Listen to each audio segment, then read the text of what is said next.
Good day, and I can say good evening as well. And welcome to this edition of Vantage Point. This is an extremely extraordinary and special interview for me personally, and I know for the rest of the staff of Media House. Because today we have an opportunity to talk with a Dominican who has truly straddled the entire range of sporting and cultural and national interests, and can truly be said to someone who, by his exploits in the field of cricket, has brought everyone together. An extraordinary achievement, and one that is often reserved for persons often in political or commercial ventures. But this gentleman has given most of his life to sort of serving a game that every Dominican, every Caribbean, and frankly, a very, very large number of people throughout the world can be said to love. Of course, I'm speaking of only one person. I speak of Billy Doctrove. Welcome, Billy. Thank you so much for being here with us. Thank you, Rafi, and thank you for inviting me to your program. Well, it's our pleasure, Billy, and we're really looking forward to a conversation with you that kind of picks up on all the extraordinary experiences that we've been reading about and watching on global television. And so let me just take a few seconds for a break, for a word from our sponsors who are making this program possible. We're here in the Windsor Park Stadium with you, and we're going to take a short break, and when we come back from the word from the sponsors of this program, we'll commence our conversation with Billy Doctrove. We'll be right back.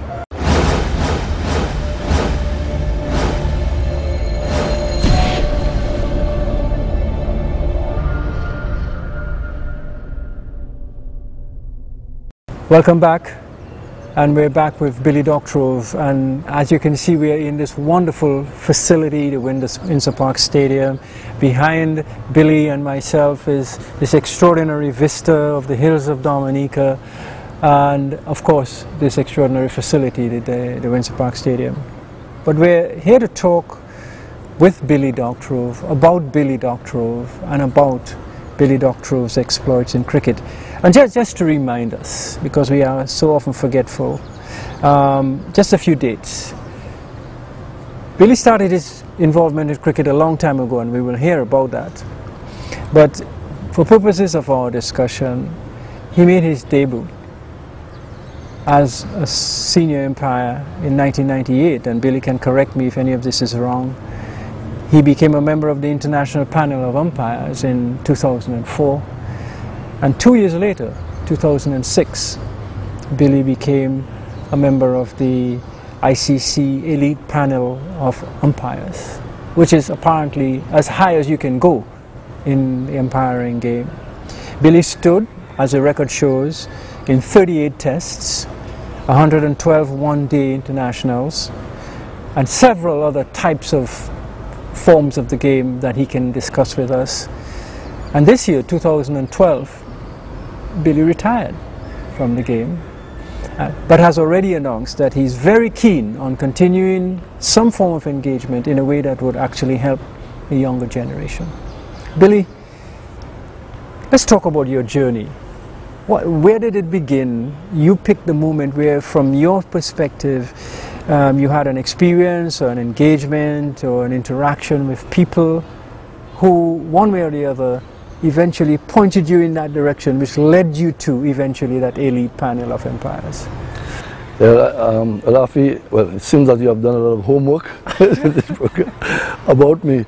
Well, I actually went onto the field to do an umpiring job just by chance. I was a student at Dominica Grammar School, and I went to look at a game at the Botanical Gardens, and then one of the umpires, they were late. They didn't turn up for the game, and Philip Arlene, who was the other umpire, came to me while sitting under a tree, and he asked me to hold on for the umpire. I thought I'd been there for about 10-15 minutes, but I was there for the entire pre-lunch period until 1 o'clock. But you didn't hesitate to agree to his request? I went because I love sports. I've been involved in sports all my life, okay. So I realized that that without an umpire, the game probably would not have started. So I volunteered. And without having any knowledge, you know, of the laws of the game, I'd only known it through my own, you know, as a player playing for the grammar school. And so I said, well, yes, I'll help you. And I stayed for the entire pre-lunch. But when lunchtime came at 1 o'clock, I told him, well, I have to go home because I didn't come here for that. So he told me that he was very happy what I did, and he would bring a law book for me at school Monday morning. Okay. You know, and I thought that would have been the end of it. But even before assembly started, Mr. Allen was there at the Duncan Grammar School with a law book. He gave it to me, and that was the first time I'd ever seen a law book. So I held it. I said thank you. I held it with no intention of becoming an umpire, because I still had aspirations of probably going on to play for West Indies. Yes, but when I left school the year after, I joined Army again. He encouraged me, and he asked me to join the Umpire Association. I was in 1975, and in January 1975 I became a member of the Dominica Cricket Umpire Association, and he was the one who really groomed me and trimmed me, you know, over the years. You know, and I started my umpiring. I did my Winner Islands umpires exam. I did my written examination, my West Indies written examination, because you have to do 2-tier exams. And then I did my written examination in 1978, and in 1981 I did my oral and practical. I became a fully qualified umpire. And then after 10 years after, I did my first class game in 1991, right here at the Windsor Park, Winner Islands against Jamaica. And then I began to make progress. I began to love it. So I said, well, why not, Billy, give it a good shot, you know. And, as you said, people have encouraged me, you know, from very early. My parents in particular, they were steadfast, because when Mr. Allen approached me to join the Umpire Association, he saw my reluctance, and he went to my parents. Okay. They were his very good friends. You know, so he kind of tried to go in that direction to get them to convince me to join. He went to the authority in your life. To the authority in my life, yeah. So they eventually, you know, encouraged me, and probably a bit more encouraged me, you know. So I eventually agreed, you know, to join, and Mr. Allen he also was the one who got me to join the Dominica Referees Association, because, as you know, I was a FIFA referee. Well, I was going to ask you I became Dominica's first FIFA referee. Because you were parallel. Yeah, I was parallel. Two sports, right there. And eventually I had to make a decision which one I had to go, because deep down I always preferred football. As a player or official? As a player. Okay. As a player, as an official. Even now. Yeah. Even now. You like your football? Oh, yeah, I love my football. You will get me. I will look at cricket on television, but I wouldn't be, you know, there for a long time. All right. You know, I don't know, because of all my years involved in cricket, probably I've been saturated. I have enough, so I wanted a break from it. But I could look at football for an entire day and more. You know, yeah. So I had to make that choice, and I thought that coming from the West Indies and from Dominica, I should have a better chance to succeed internationally as a cricket umpire. And I had a lot of discussion with a lot of people close to me, and including Mr. Allen, and they advised me, you know, to go for the umpiring. Yeah, and that's what do you recall about that first match right here in the Windsor Park? Anything significant as you look back on it now? Yeah, it was a tough game, but just before I did that, I think the year before I was a standby umpire in a game here. Okay. And the umpire fell sick, Trinidad against Winner Islands, so I had to be on. Even before I was appointed to a game, I had to go onto the field to do the last inning of a game, and Trinidad and the Winner Islands. Okay. And the Winner Islands needed a small target to win the game, something like just over 100. And the Trinidadians put a lot of pressure on, because they realized that I was new, yes. You know, and especially Ranji Nana. And a lot of appeals. Yeah, well, yes. Well, we always speak about, whenever I meet him now, he always tell me, Billy, I remember that first day and I put pressure on you. But I know I was glad the way I stood up. You know, about a year after now, I was appointed to my first game, and the game went well. And I had Courtney Walsh, who was the captain of the Jamaican team. He brought me aside after at the end of the game, and told me his thoughts about my umpiring and the little areas that I would need to work on. You know, I didn't ask him to do it. He just called me and told me that as a young umpire, and it was really helpful for me. And I really learned a lot from it, you know. But also, you had to be ready to listen and not kind of be so full of yourself as an appointed umpire to say, well, what does he know? He's just a player. That would seem to have been very important. Even at the highest level, you can't be full of yourself, because, as one of my colleagues always say, the next day might be a day to bring you down to earth. probably you might have a difficult game, a difficult display, a difficult decision to make, and you're right back down to you. No matter how well you have done. In a game, you can have 60 decisions, and you get 2 wrong, and the other 2 wrongs people highlight and do it. So I was very, I've always been.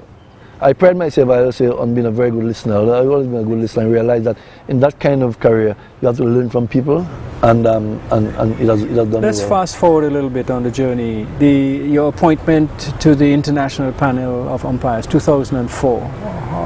Your reaction, your recollections, how did that occur? And were you expecting that? Were you ready for that? Oh yes, I was ready. But surprisingly, like probably about a few months before, I fell ill. I got shingles and it affected my eye. Yeah, it affected my eye, and the doctors, both Dr. Shillingford here and Dr. in Barbados, Dr. Barker, told me subsequently I was very lucky to retain the vision in my eyes and so on. So right before that, I was ill with that, and I knew the appointments were going to be made soon. So I was kind of, skeptical as to what would happen to my career and so on. But I got better just before. Probably when I went onto the field to my next game after that. Probably I wasn't 100%. But I eventually went on, and then the West Indies Cricket Board appointed me on the international panel, and I had 2 years there learning.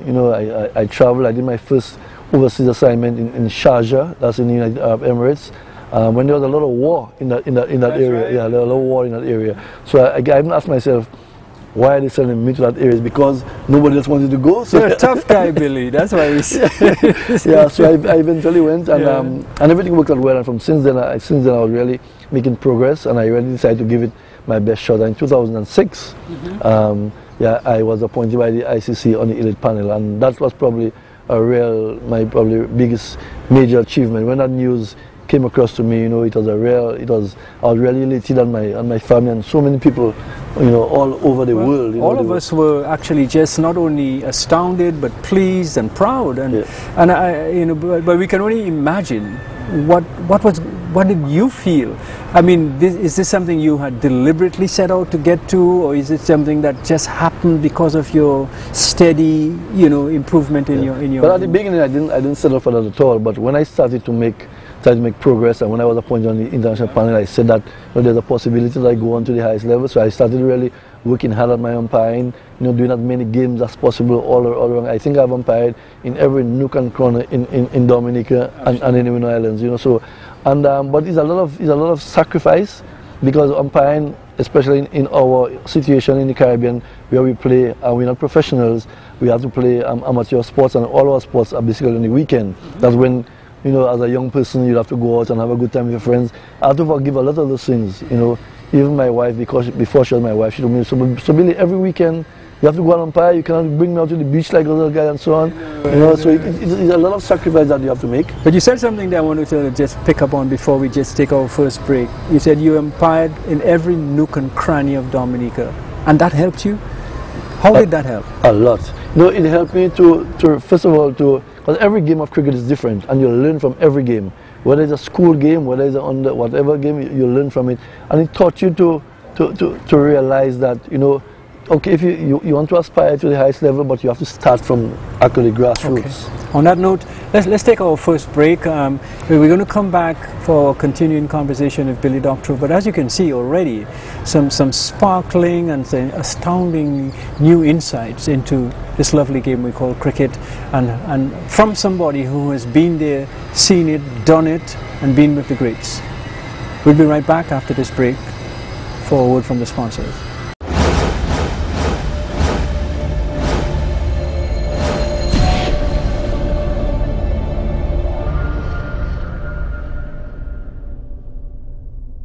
Okay, welcome back, and as you can see, we're having this scintillating conversation with Billy Doctrove, our elite umpire, member of the elite panel of umpires up until this year, to 2012, when he chose to retire. And we'll come back to that segment a little later, why he chose this year to retire. But for now, let's ask Billy to share a little more with us what the game means to Billy. What does the game mean to you, Billy, personally? How has it helped shape who you are today, as opposed to when you stood in that first game in 1990, and now? how has that game shaped you? Well, cricket, it had a significant impact on my life. I think one of the key ways it has changed my life is to improve just my patience. As an umpire, I have to stand there for hours at the end, and I wasn't a hasty or aggressive person, but it taught me to even be more patient, to wait on things, wait on your turn, because as I said, I stayed 11 years before I made my first class debut after I was fully qualified. So it taught me to be very patient. Another one area that I always stress when I am talking to young umpires, in terms of their need to be patient, because the progression of umpires is very, very slow. And as we know in the Caribbean, we have so many qualified umpires in the Caribbean, but our cricket is still very limited to compare to the other countries. So the opportunities are much less than the other. So you have to be very patient. And in terms of man management, it taught me a lot about managing people, handling, adverse conditions, facing difficult situations, and all you mean to keep calm. And because if you're an umpire and if you get umpiring and you get flustered or anything, that's when probably something might happen. And because of calm and collected, then you might find yourself making an error. So it taught me those kind of personal things to look, to how would I as Billy handle situations, difficult situations. Because as an umpire, if you face difficult situations, you might face a difficult day, you might have a difficult game or an inning or whatever it is. So you have to be strong and ensure that you can be patient and handle things. And then you also, as I said, you have to be strong. You have to be mentally strong to deal with the situation, because it's a very stressful job. It's a very, very stressful job. And when you have those difficult situations, you have to show your mettle as to what you are made of, to ensure that you can overcome those difficulties. There's something that always struck me is that not just the patience factor, which I'm glad you mentioned as the number one factor, but just the enormous amount of self-discipline that it must take to stand like in a test match 4 or 5 days and to remain completely alert, because you're asked to make decisions in split seconds on split-second events. I mean, and that if you if you blink at the wrong time, you're going to miss making the right decision. Yeah. You have to be really, really alert. And your preparation, goes along with it. Again, the umpiring, like in so many spheres of sports, it teaches you a lot about life generally. It teaches you about how to prepare, how to set goals. And that's what basically life is all about. You go about preparing yourself. How do you prepare? As an umpire, you want to be, first of all, you want to know your laws. You want to be up to date with the laws of the game. And it changes, the game is evolving. It changes, every year you have new changes of laws and playing conditions, and you have to know every law at the tip of your finger. So if it happens, then you have to implement it on the day, on the field, that you know how to do it. It's 42 laws in cricket. I think that's the sport with the most laws in any sport. And so you have to know those laws. You have to prepare yourself. Also, you have to prepare physically, because if you're not physically fit, if you do not test much, as you said, after probably 2 or 3 days, you begin to feel the fatigue coming on. And if you're not physically fit, the first thing that goes is your mental capacity, and then you start making mistakes. So you have to prepare physically, just like all the cricketers, so you can last. You have enough endurance to last an entire test match and more. So you have to prepare. The preparation is very important, and you have to ensure that everything, your diet is good. As you always advise us, if you have any difficult situations facing at home or in your workplace, when you leave home to go to the ground or you leave your hotel, you try and leave that behind. But sometimes it's more difficult. You're only a human being. Are you all taught any special techniques for managing all these very intense things? Because everything you've described there, I've seen described and heard presented as being the essential attributes of leadership, of management, top management. Senior executives have to have all those skills. Yeah, definitely, because if you look back at many of these past elite umpires, they always find themselves in, not always, but many of them have already been, taken up, by the country in strategic and leadership positions. Because as you said, it's man management. You have to manage persons and manage situations differently. And I myself have become a much better leader. I understand people much better, you know. And I would, as I always say, so far I want to say straight quite clearly, I'm almost disappointed in the way that that Dominica has utilized me, you know, especially promoting the country.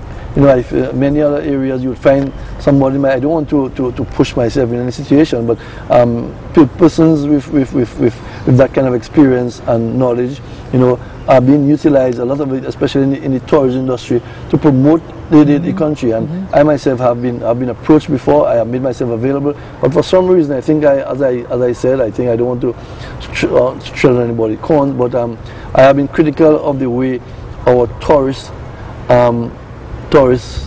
authorities here have advertised and promoted Dominica and promoted in special, you know, our beauty. And I feel, you know, coming from my own experience, I could have contributed to that, but for some reason, because of my critique, I was kind of struck off a list. But what makes your observations more credible is that you've been to all these various countries of the world, and you've seen and experienced and observed how persons like you at your level are utilized, are incorporated into tourism, into education, into even sports development or whatever. And it's very interesting you raise that point, because I was going to sort of ask you about, you know, how you would apply some of what you have learned to, you know, to other things in life now. For example, here we have a situation where the young people to whom you are on record as committing yourself to are faced with such challenging issues, you know, the drugs, the crime, the violence, and even getting an education that's going to make them helpful and useful. Clearly we need the investment of the time and expertise of somebody like yourself. So I want to ask you, Billy, you've already made the point, but let's go more into it. Some of the things that you have learned from your experience with cricket, let's talk about where you see them applying. You've already mentioned tourism. Other areas of Dominican life, Caribbean life, that you perceive yourself to, hey, be ready and able to make a contribution? Well, yes, I would have loved to be able to serve, you know, in my country, probably something like as a politician in inverted commas. But I don't want, because of the political atmosphere and environment which we operate in, is not very appealing to me. Yes. So I would want to be serious. But I would like to be in a situation where I can help to make people's life better, because basically I think that's what everybody lives for, to try and make an impact, to make somebody's lives better. Absolutely. You know, yeah, so that's what I would really like to do. And also things like just basically, you know, coming from Dominica, people have already asked me, how did you arrive at that level, coming from a small country like Dominica? Yeah, so I want you to show the people, the young people, no matter where you come from, no matter your background, then you can excel, and you can always go for the top. Never accept and aim for mediocrity. Always go for excellence, and we can do it no matter where we come from. You know, so that's the message I would really like to put forward to our young people, to ensure that they recognize that we have limitations, yes, we have hurdles, but we can try to overcome those hurdles. You know, and I've heard a lot of people, even just this very week, I've listened to the Minister for Youth and Education and talking about the question of self-esteem, where they perceive, and I've heard others talk about it, the young people seem not to have a high level of appreciation of themselves, and so they feel, well, that's good enough, man. Yeah, yeah. And it seems to be affecting not only their performance academically, but their social interaction with their peers and with others. Yeah.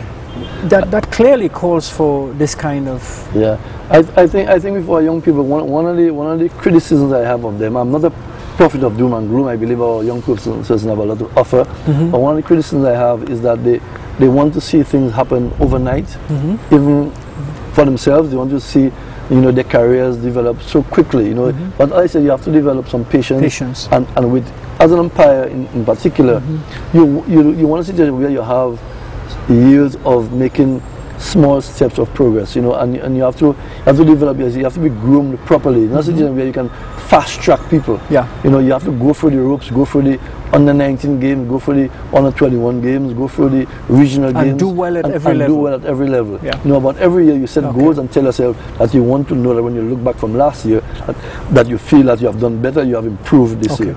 On that note, let's take a break for a word from the sponsors for this fascinating, you know, all-encompassing discussion with Billy Doctrove, Dominica's only one so far, our elite empire. And when we come back, we're going to continue our conversation with Billy about some of the lessons that he has learned from his exposure to the world of cricket that in his opinion can be applicable and are relevant to helping us meet some of the challenges that we as a people and as a region are confronting. We'll be right back.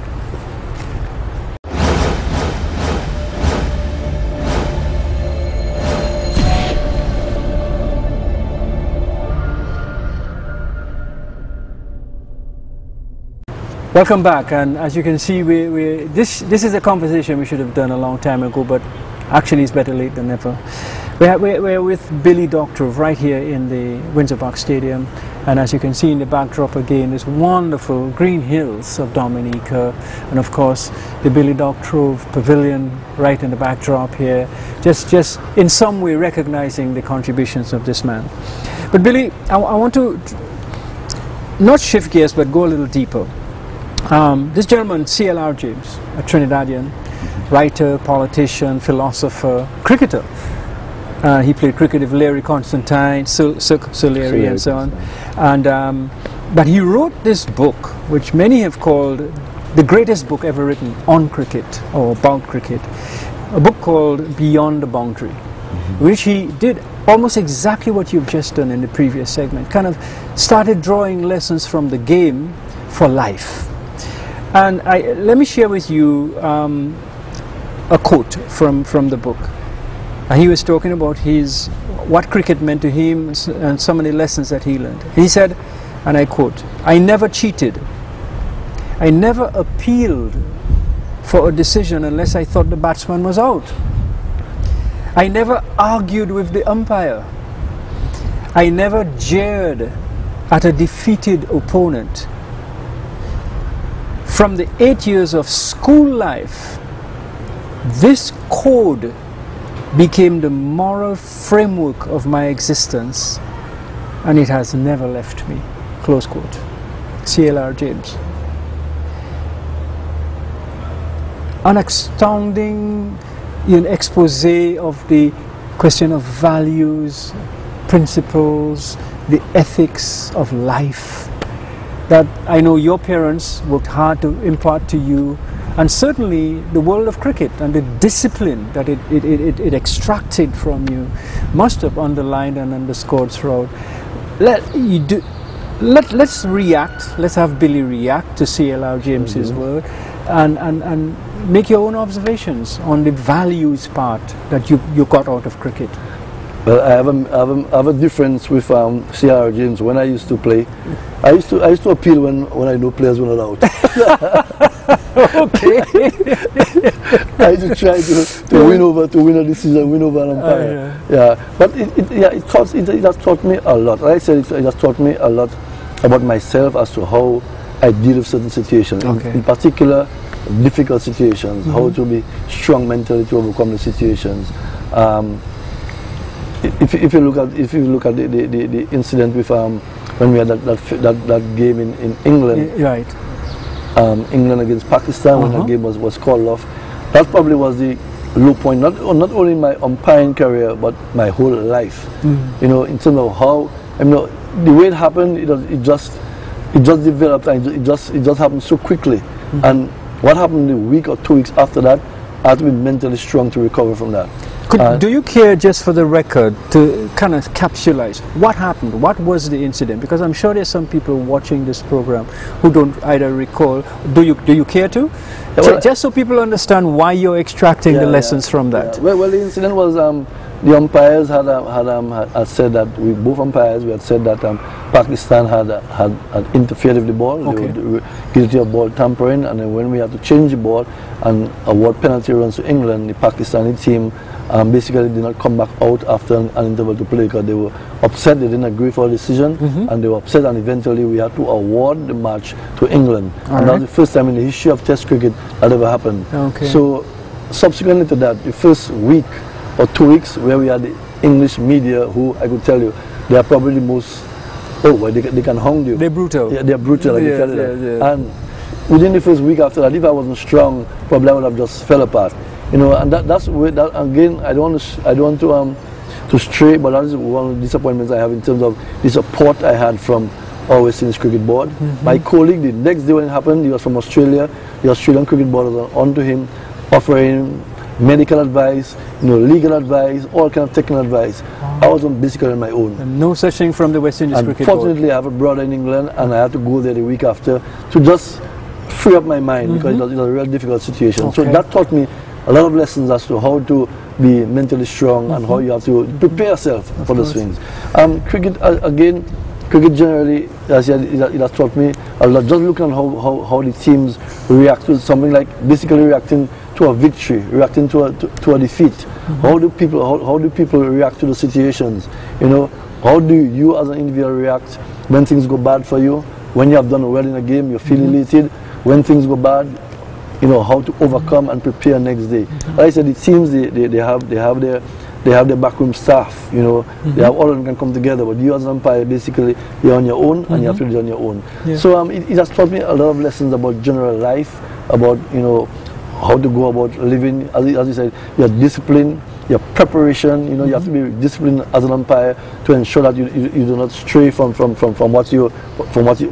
your set goals, because there's a lot of things going on around you up there as an umpire, and you're out there on your own. You can easily find yourself, being led astray. But you have to tell yourself, I am on that path. I want to be successful, and I want to ensure that I'm staying on the right path. So those things have taught me a lot about myself and how to go about, passing on. Let's talk a bit about the various formats of the game and how some of those lessons get applied or adjusted, or have to be applied or adjusted. For instance, the one days or the 2020s and so on. I mean, how do the different formats play out for you as an umpire? Are the pressures more intense in the shorter forms of the game, or are they less intense because it's you're going to be fully fresh for the duration of the game? So as an umpire, you'll be totally alert, less likely to make errors. What are some of the adjustments that you as an umpire have to make in the different formats? Yeah, well, you have to make the adjustment. The major adjustment you have to make is the playing conditions. You have to know the playing conditions, because playing conditions for every format of the game is different. Okay. Test cricket is one-day cricket and 20 cricket is kind of similar, but the major adjustment is knowing the conditions and the speed of which those things happen. The game is played in one day, and particularly 2020. You have to do everything quicker. It's like driving. It's like, as our pilot mentioned to me a few years ago, it's like flying a Lear plane compared to a jumbo jet. Okay. Everything happens so much quicker and more technical and so on. So you have to be aware of the adjustment that you have to make. And so again, the preparation is important. Okay. And the level of intensity in a shorter format is probably much higher. Oh yes. There are no downtimes. Everybody's... No. You have to be alert at all times. Although you might have less appeals to make in a one-day game than in a test match, but those numbers there, you have to translate it to the intensity and the quickness it happens. So you have to be always on the alert and just as quick as a player. Okay. Just as quick as a player. What's it like standing in a game where the West Indies is one of the players, one of the teams? What additional pressures are on you when you're standing next to guys that and so forth, and they are they're one of the team? Talk a bit about that. Well, eventually, and after years of performing, you tell yourself that I am just doing a cricket match. Okay. And you try to blank whatever happens around in terms of the personnel. So one experience that I had early in my first class career was doing a game in Guyana against the Leeward Islands, and Richie Richardson was the captain Leeward Islands team and the West Indies captain. And the very first ball of Leeward Islands, and then he batted, I gave him one leg before. Yeah. And a lot of the guys will tell me, Billy, people don't give West Indies captain out leg before first ball. But when I saw it happen, you know, I didn't think of Richie Richardson being there. I saw it as a batsman whom I thought was out, you know, and I gave him out. And Richie Richardson, to cut a long story short, he complimented me at the end of the day. He told me that when the ball hit him, he knew that he was out. But he was saying that as a young umpire, he knew that many umpires that he knew would not have given him out simply because of who he was. Right. And that taught me a lot about myself. Probably taught him a lot too. Possibly. about my own self-confidence, you know. So those things, every game is different, and you learn so much from every aspect, you know, of the game.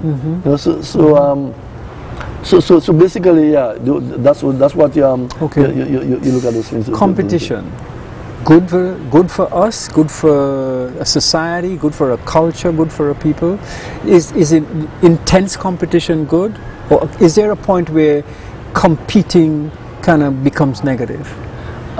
It can become negative the way you respond to it. But competition in itself is good. Okay. It brings out the best in you. It doesn't let you just sit on your laurels and accept mediocrity. You go along. And you tell yourself, yes, I'm playing against an opponent. I have to win. I will do whatever I win, but you have to do it within the laws and within the spirit of the game. So similarly, like in a normal life, you tell yourself, I want to achieve, but I don't want to walk on anybody, just to throw anybody aside to be successful. You want to be successful, and you want to probably try and carry people with you. You know, so you work as a competition in cricket, in most team sports. You work as a team. You depend on people for their support, their trust and confidence, as they depend on you. Okay. You know, so you work as a team, and you don't believe that you can do it on your own, because you can't. Just like in normal life, you can't do it on your own. Because I have seen, you know, shots where, for instance, somebody appears to have taken the catch, but then the fielder signals to the umpire, no. That's fairness. That's good competition. You know, yes, he wants to win. He wants a catch. But something inside of him said, "Look, no, it wasn't a catch. Let me report it." and that makes you feel better as an individual. That you've been honest, no matter the competition that you're facing. That you've been honest and you've been just. Okay.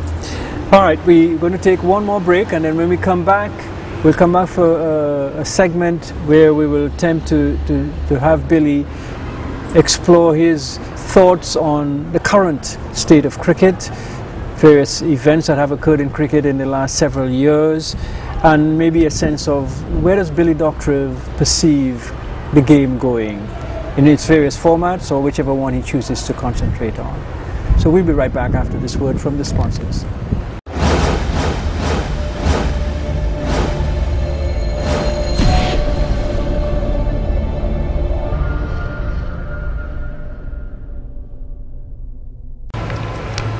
Welcome back, and this is the final segment in this, what I can truly say will be the first of a few conversations that we will have with Billy Doctrove here on Vantage Point. Billy, several, you know, things have happened to the game over the last 25, 30 years, you know, as far back as you can go. Let's just get some quick observations and reactions from you on some of these major events. There was the Kerry Packer moment in history where, you know, people were offered money to go and play cricket elsewhere, etc. A first for West Indians, and a lot of our players actually participated. A good thing to happen? In terms of the economics for the players, it was a very good thing, because at the time cricket was probably the sport that the players were being paid the least. And as far as the efforts that were being put into the game, you know, it was almost unjustified to have people playing sports for that kind of fee compared to the other sports. So the Kerry Packer was the first institution really to augment and to uplift the income of players to an acceptable level. And this was worldwide, because he had players from all over the world, you know.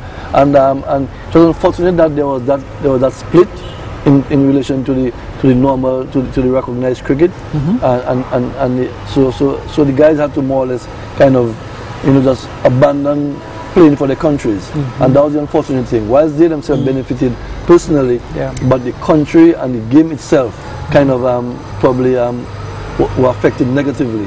But it opened people's eyes to what cricket meant to people, what cricket meant to the nations, what cricket meant to individuals.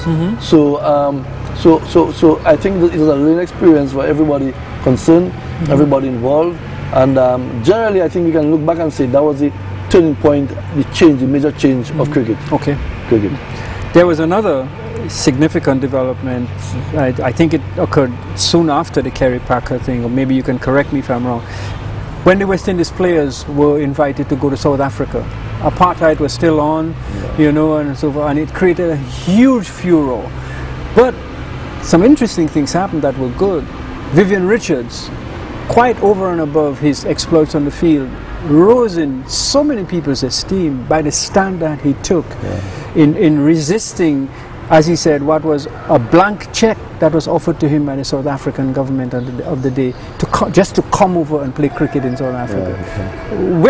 What was going through your head at the time? I'm sure you remember those things. Definitely. And that's why I said earlier, sometimes you have to think of your own principle and don't want to try and bulldoze and push people away just to be successful, whether it's economically or whatever. So I think it was a very principled stand by Vivian Richards.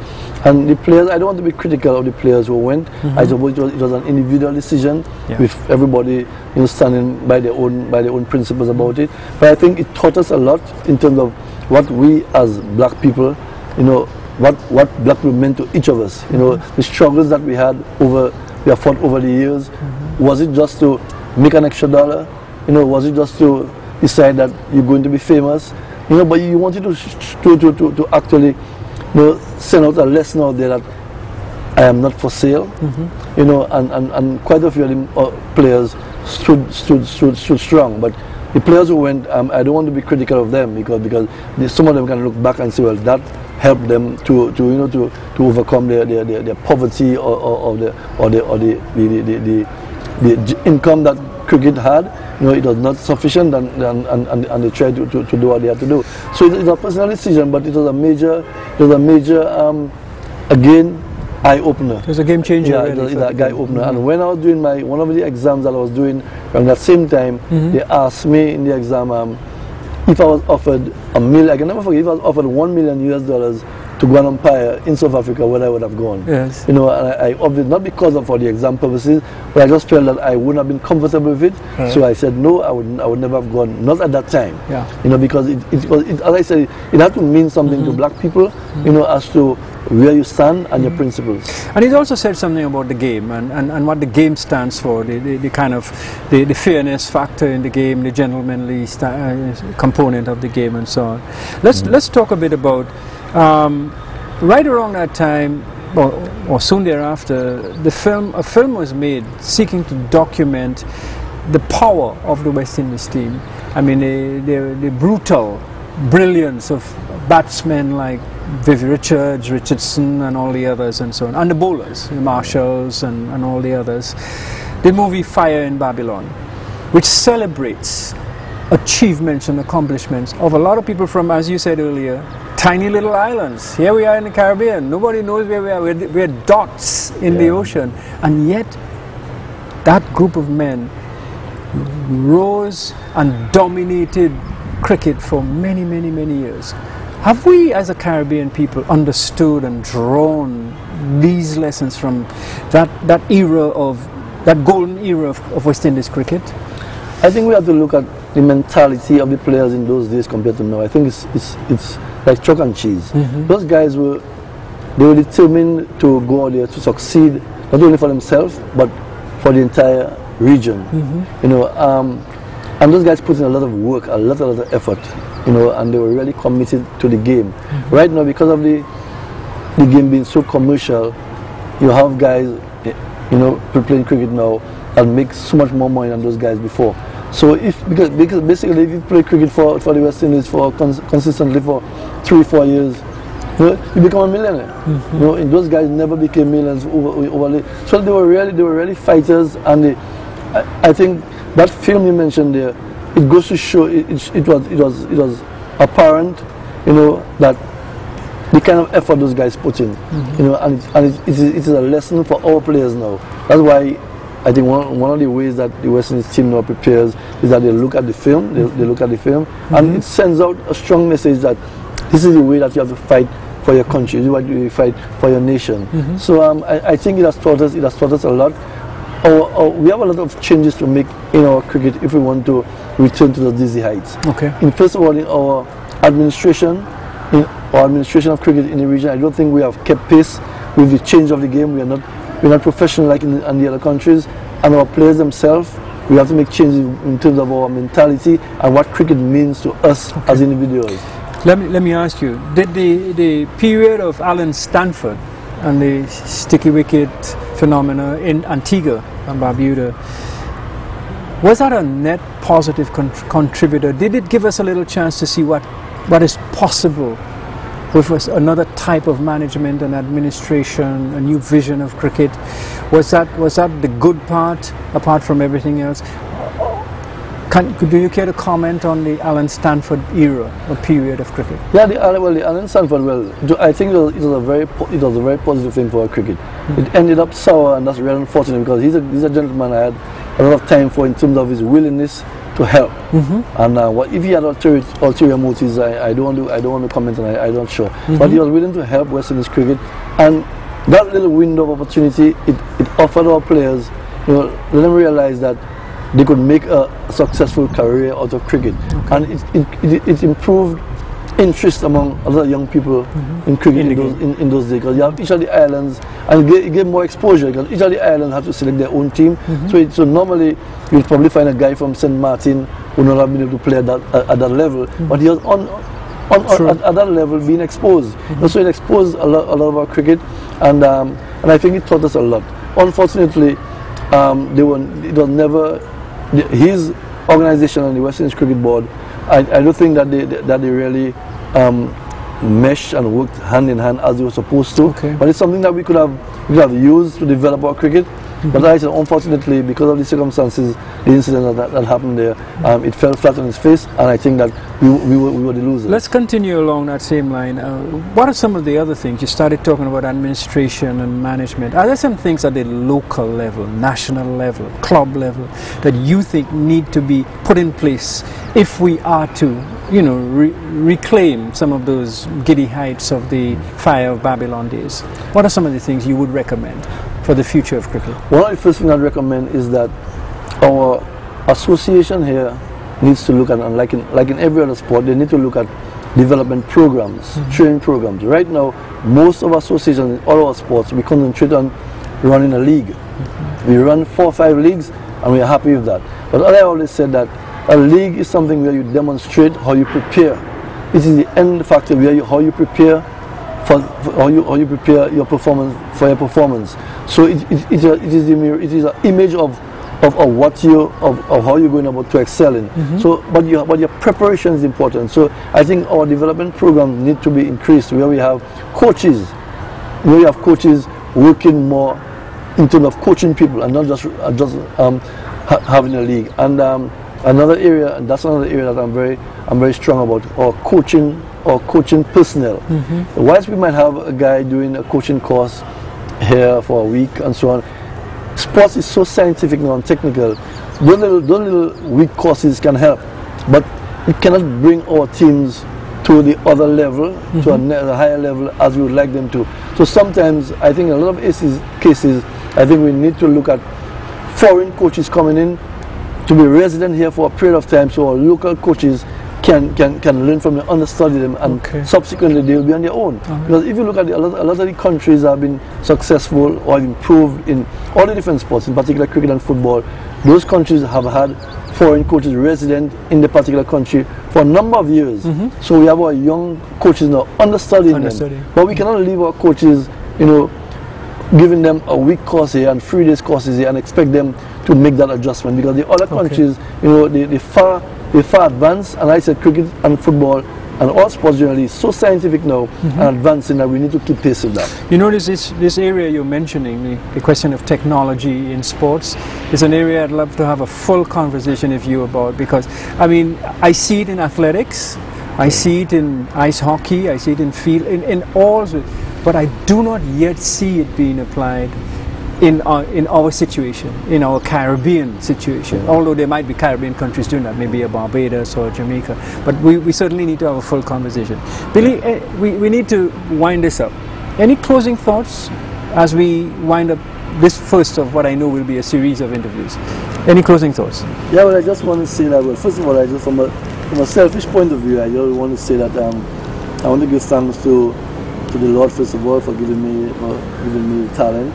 And I want to thank the Dominican people and the Caribbean people for the support and encouragement that they give me over the years. I don't think I would have been able to do it without that kind of support from Dominica. And I would like to see us, you know, being more responsive to sports. I believe still we're not convinced yet as a nation, as a Caribbean people, what sports can do for our country. In the other countries, you see sports persons, sports in itself being utilized for, there's a sports tourism, you have sports persons being recognized, sports persons, you know, being utilized, you know. But in our Caribbean country, we still look at sports as a recreation, as a game. But it's much more than that. I know. It's much more than that. It's beyond the boundary. Oh, it's much more beyond the boundary. Yeah. And I want to call on the authorities to ensure that sports persons, you know, are given a rightful place, and they can be allowed to make a contribution to nation building, not only as a sports person but in general. On that note, I want to thank Billy and all who have influenced him in his life and career for bringing him to this point in his life, to be available and be willing to share with us these extraordinarily important lessons from the world of cricket that he has been able to bring to the table, bring to our discussion this evening on Vantage Point. I thank you, Billy, for being here and giving us the time, and we will see all of you at the next edition of Vantage Point.